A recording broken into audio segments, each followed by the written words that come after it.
تو یہ فرمایا کہ اے ایمان والو جو مجھ پر ایمان لائے ہو، تم اپنی خبر لو، اپنی فکر کرو، دوسروں کی برائیوں کی طرف اپنے آپ کو متوجہ کرنے کے بجائے خود اپنی فکر کرو، اپنے آپ کو درست کرنے کی کوشش کرو۔ لہذا یہ جو بیماری ہمارے اندر پھیلی ہوئی ہے کہ ہم دوسروں کی برائیاں دیکھتے پھرتے ہیں اور ان پر تنقید کرتے ہیں، اس دنیا میں سب سے آسان کام جو ہے وہ تنقید ہے۔ کسی کے اوپر بھی اس کی برائی کو ذکر کر دینا اور اس کے کام پر، اس کے نظریے پر تنقید کرنا، یہ بڑا آسان کام ہے۔ لیکن اللہ تعالیٰ فرماتے ہیں کہ اس سے تمہارا کوئی فائدہ نہیں ہے۔ اگر دوسروں کی برائی دیکھتے رہو گے اور دوسروں کی برائیوں کا ذکر کرتے رہو گے تو اس سے تمہارا کوئی فائدہ نہیں بلکہ نقصان ہے۔ نقصان یہ ہے کہ بعض اوقات وہ جو برائی تم کر رہے ہوگے وہ غیبت میں داخل ہو جائے گی۔ غیبت بہت بڑا گناہ ہے۔ کبھی وہ بہتان میں داخل ہو جائے گی کہ تم ایسی بات کہہ دو گے کسی کے بارے میں جو اس کے اندر، ایسی برائی بیان کر دو گے جو اس کے اندر نہیں ہے، تو بہتان کے گنہگار بنو گے۔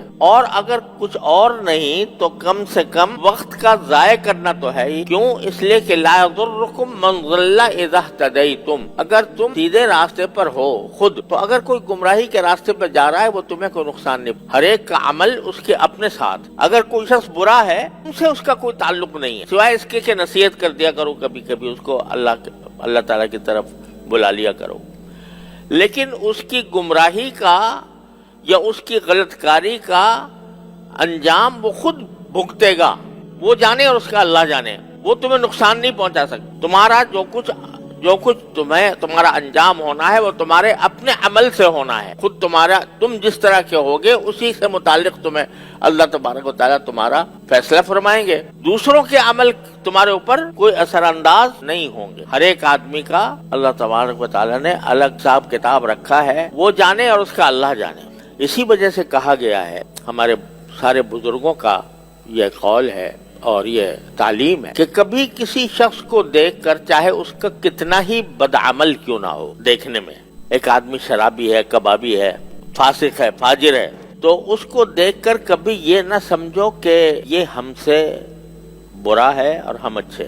کبھی بھی یہ نہ سمجھو کہ اس برے آدمی کو، اس کی برائی کو بے شک برا سمجھو کہ اگر وہ شراب پی رہا ہے، اعوذ باللہ زنا کر رہا ہے، وہ کوئی گناہ کا کام کر رہا ہے، وہ گناہ کا کام تو بے شک برا ہے، لیکن وہ آدمی، وہ شخص، اس سے نفرت نہیں ہونی چاہیے، اس کے گناہ سے نفرت ہونی چاہیے۔ نفرت کیوں نہیں ہوگی؟ بلکہ اس لیے کہ دل میں ایک، ہر مسلمان کے لیے ایک دل میں خیرخواہی ہونی چاہیے۔ اگر کسی برائی میں مبتلا ہے تو خیرخواہی کا تقاضا یہ ہے کہ اس کے حق میں دعا کرو کہ یا اللہ یہ اس مصیبت میں مبتلا ہے، اس کو اس سے نکال۔ یہ طریقہ صحیح۔ اور یہ سمجھنا کہ یہ جہنمی ہے، یہ دوزخی ہے، اعوذ باللہ، اور ہم جنتی ہیں، یہ انتہائی غلط نقطہ نظر ہے جو بعض لوگ مرتبہ دلوں میں پیدا ہو۔ ارے تمہیں کیا پتا کہ اس کا کوئی عمل ایسا ہو جو اللہ تعالیٰ کو، تمہیں کیا پتا کہ اللہ تعالیٰ اس کو توبہ کی توفیق دے دے اور توبہ کی توفیق ملنے کے بعد وہ تم سے کہیں آگے نکل جائے۔ لہذا کبھی بھی کسی بھی مسلمان کو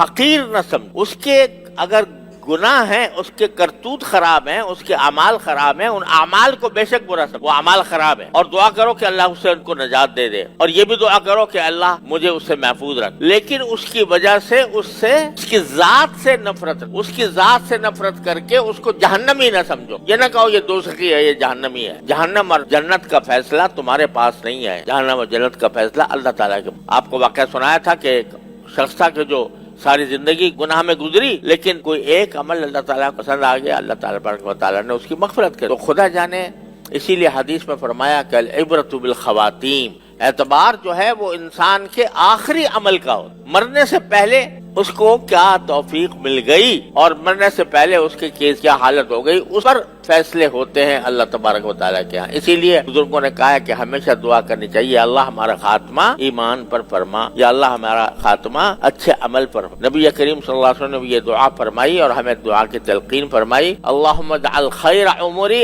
آخرہ وخیر عملی خواتیمہ وخیر ایامی یوم القاک فیہ، یا اللہ میرا بہترین عمل وہ ہو جو میرے آخری عمل، تو یہ فرمایا خیر عمری آخرہ، یا اللہ میری سب سے عمر کا سب سے بہترین حصہ وہ ہو جو آخری عمر کا حصہ میرا سب سے بہترین زمانہ ہو، اور خیر عملی خواتیمہ ہو، اور میرا سب سے بہتر عمل وہ ہو کہ جو بالکل آخر میں آئے، آخری عمل میرا بہترین عمل ہو، اور خیر ایامی یوم القاک فیہ، اور میرا بہترین دن زندگی کا وہ ہو جس میں جا کر میں آپ سے ملوں. یہ دعا فرمائی نبی اکرم. اس لیے کہ کسی کا پتہ نہیں ہے کہ اس وقت وہ کس حالت میں ہے، اور اللہ تعالیٰ اس کی حالات کو بدل کر کہیں سے کہیں اس کو پہنچا دے. بے شمار مثالیں ہیں تاریخ میں ایسے لوگوں کی کہ جو اللہ تعالیٰ کے فضل و کرم سے اپنے آخری عمر کے اندر وہ بہت متقی پرہیزگار ہو گئے، باوجود کہ پہلے وہ فاسق و فاجر نظر آتے تھے. تو اس وجہ سے کسی بھی دوسرے کو اپنے سے